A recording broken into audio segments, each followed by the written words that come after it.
It had been raining for 2 days in Queens, New York. Emily Dawson stood outside a small, dingy apartment building, holding 2 trash bags and her daughter's school backpack. Rain soaked her jeans. Her daughter Lily clung to her leg, her breathing shallow, the early signs of another asthma attack. The landlord had stood in the doorway, arms crossed, voice cold. "You're 3 months late. I'm sorry, but I can't let you stay. My hands are tied." No, they weren't. But Emily didn't argue. She didn't have the strength. She had already sold her phone, pawned her wedding ring, skipped more than a dozen meals. She hadn't told Lily, but 2 nights ago, Emily slept sitting upright in a bus terminal, clutching her daughter's hand and praying no one would steal her child. This morning, she'd scraped together coins from public benches, behind vending machines, and from the floor of the laundromat. And now, she was counting her last hope. Using every penny to fly to Denver, where her estranged sister Melanie had reluctantly agreed to let her crash for a while. But it wasn't a warm offer. It came with rules. No drama. Don't expect handouts. And keep Lily quiet. Still, it was better than the streets. At JFK Airport, Emily stood at the check-in kiosk, holding her Ziploc bag of money. She whispered to the agent. "Ma'am, I'm flying standby. I've calculated everything. I have enough." The agent stared at the coins. Some were nickels. Some foreign. But after careful counting, she nodded.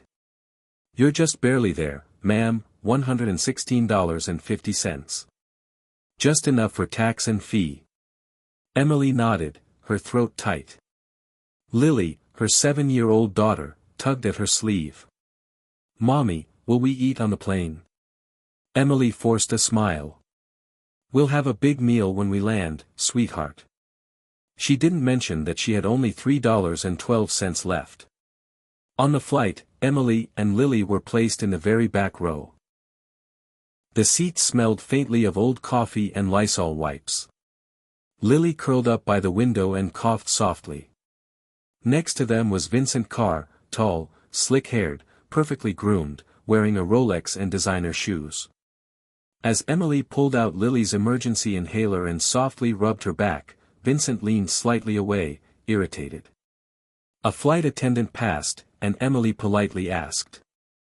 "Would you mind bringing a cup of hot water? My daughter needs steam sometimes. She has asthma." Vincent scoffed audibly. "This isn't a clinic."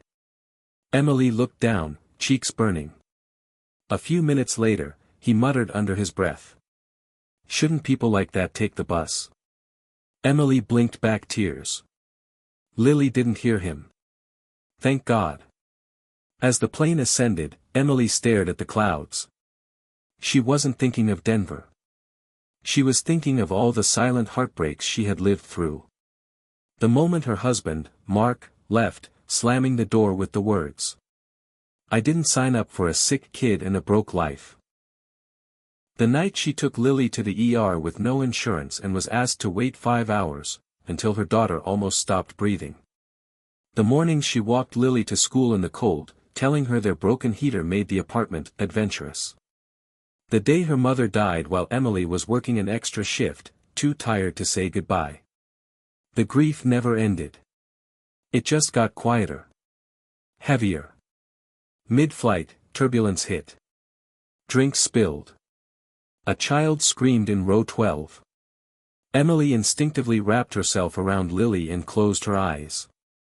When things calmed down, a man walked down the aisle toward them, older, with silver hair, a blue sweater, and soft, fatherly eyes.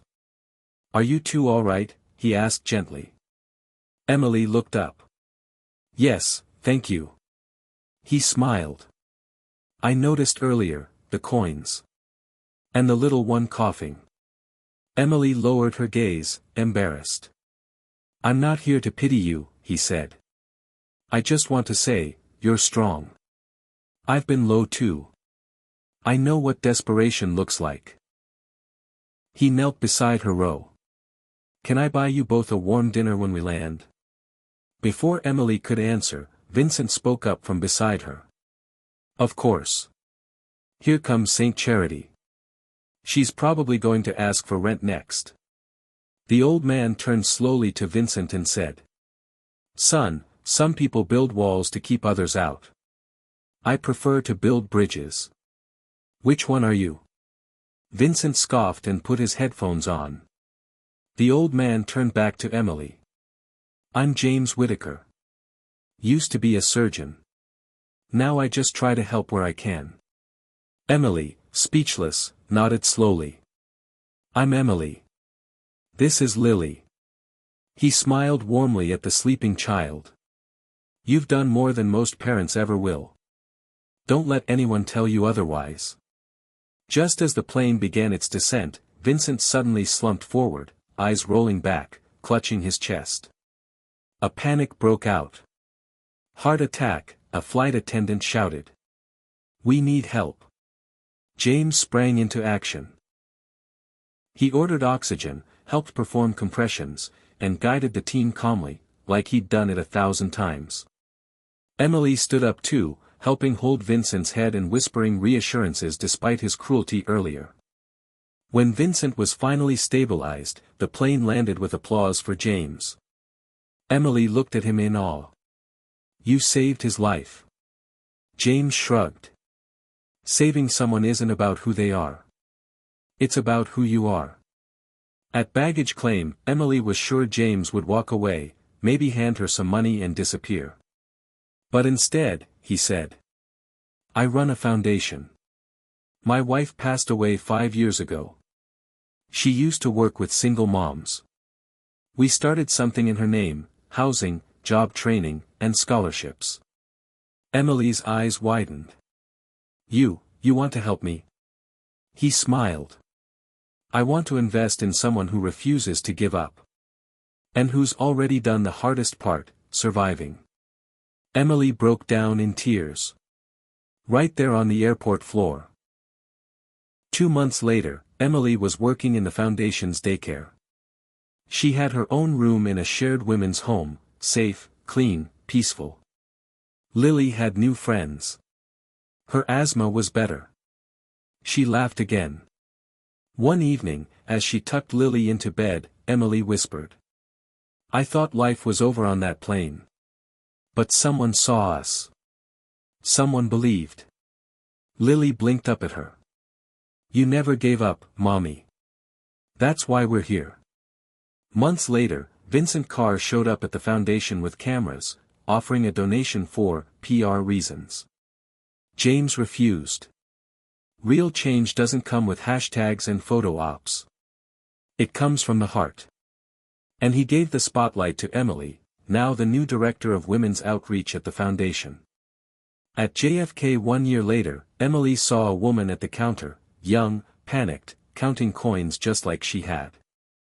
Without hesitation, Emily walked over, smiled gently, and said. I've been where you are. Come with me. You're not alone anymore.